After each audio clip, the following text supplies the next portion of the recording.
সানডেতে সবাই একটু মাছ মাংস দিয়ে একটু জমিয়ে খাওয়া দাওয়া করে, বাট আজকে আমার কপালে তাই কিছুই হলো না।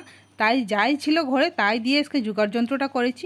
কিন্তু লাঞ্চ আর মর্নিংয়ে আমাদের ব্রেকফাস্ট ফাটাফাটি হয়েছিল। কি কি রান্না করেছি সেটাই আপনাদের সাথে শেয়ার করব।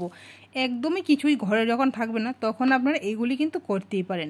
নোনা ইলিশ ছিল, আর এই পাতাগুলো আমার পাড়ার মামি শাশুড়ি বাড়ির থেকে নিয়ে এসেছি গিয়ে। এখন এগুলিকে ভালো করে ধুয়ে নেব। পাতাগুলিকে নুন দিয়ে মেখে 10 মিনিট রেখে দেব। পেঁয়াজ বেশ খানিকটা কুচি করে নিয়ে নিচ্ছি, একদম মিহি করে কুচি করলেই ভালো হয়। কড়াইতে নুন দিয়ে শুটকি মাছগুলো দিয়ে দিলাম, ভালো করে ভাজতে দিয়েছি, সঙ্গে পেঁয়াজটাও দিয়ে দিয়েছি। এইখানে আমি 1 চামচ কাশ্মীরি রেড চিলি পাউডার দিয়েছিলাম কালারের জন্য, আর এইটাও কিন্তু দেখতে সুন্দর হয়েছে। তো ভাজা আমার এখানে হয়ে গেছে, পাতাগুলিকে বিছিয়ে নিচ্ছি। যেহেতু আমার ঘরে সবাই ঝালটা একটু কম খায়, তার জন্য আমার ঝালের পরিমাণটা একদমই কম থাকবে। আর কিছু লঙ্কা কুচি করে দিয়েছিলাম। বাস সুন্দর করে পাতার উপরে রেখে একদম গোল গোল করে ফোল্ড করে নিলেই হয়ে গেল এখানে বড়া রেডি। আর এটা কিন্তু একদম ঝটপট হয়ে যায়, আধ ঘন্টার মধ্যে তোমার খাওয়া রেডি হয়ে যাবে ঝটপট করে। তো এইভাবে আমি এখানে 3টা বড়া করেছি সকালে খাওয়ার জন্য। কড়াইতে তেল দিয়ে একে একে বড়াগুলোকে দিয়ে দিচ্ছি।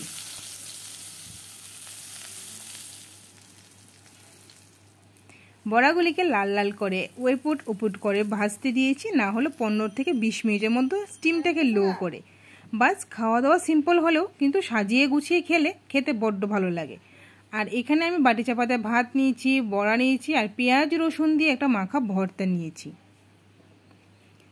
এটা ছিল আমার লাঞ্চ প্রিপারেশন। তারপর সকালে কি খেয়েছিলাম সেটা ছিল এখানে বেশ খানিকটা শুকনো লঙ্কা দিয়েছি, একটু ঝাল ঝাল করে একটা ভর্তা বানাবো।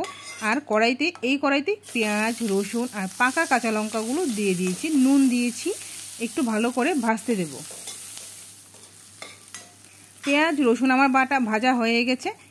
একটা চির কুমড়ো ছিল, এটাকে আমি পিট করে নিয়েছি, কালো জিরে ফোড়নে দিয়ে দিয়েছি, দিয়ে কুমড়োটা দিয়েছি, নুন দিয়েছি, আর আধ কাপের মতন জল দিয়ে দেব এটা ভালো করে সিদ্ধ হওয়ার জন্য। এটা হতে হতে এখানে শুকনো লঙ্কাগুলিকে আমি নুন দিয়ে শিলনোড়ায় বেটে নিচ্ছি। হাতে মাখলেও হবে, বাট বেটে নিলে একটু ভালো করে মিহি হয়, খেতেও ভালো লাগে। পেঁয়াজ রসুন কাঁচা লঙ্কা সব কিছু একসঙ্গে আবার শিলনোড়ায় বেটে নিচ্ছি। আধা বাটা করে এটাকে বেটে নিয়ে নিচ্ছি। ততক্ষণে আমার কুমড়োটাও সিদ্ধ হয়ে গেছে এখানে। আর কুমড়োটাকে আমি চামচ দিয়ে এরকম করে ভেঙে ঠান্ডা করে নেব। একটা থালাতে বাটা মশলা, কুমড়ো সিদ্ধ আর শুকনো লঙ্কাগুলো নিয়ে ভালো করে মেখে নিচ্ছি। বাস একটা জমজমাট একটা ভর্তা কিন্তু রেডি হয়ে গেছে।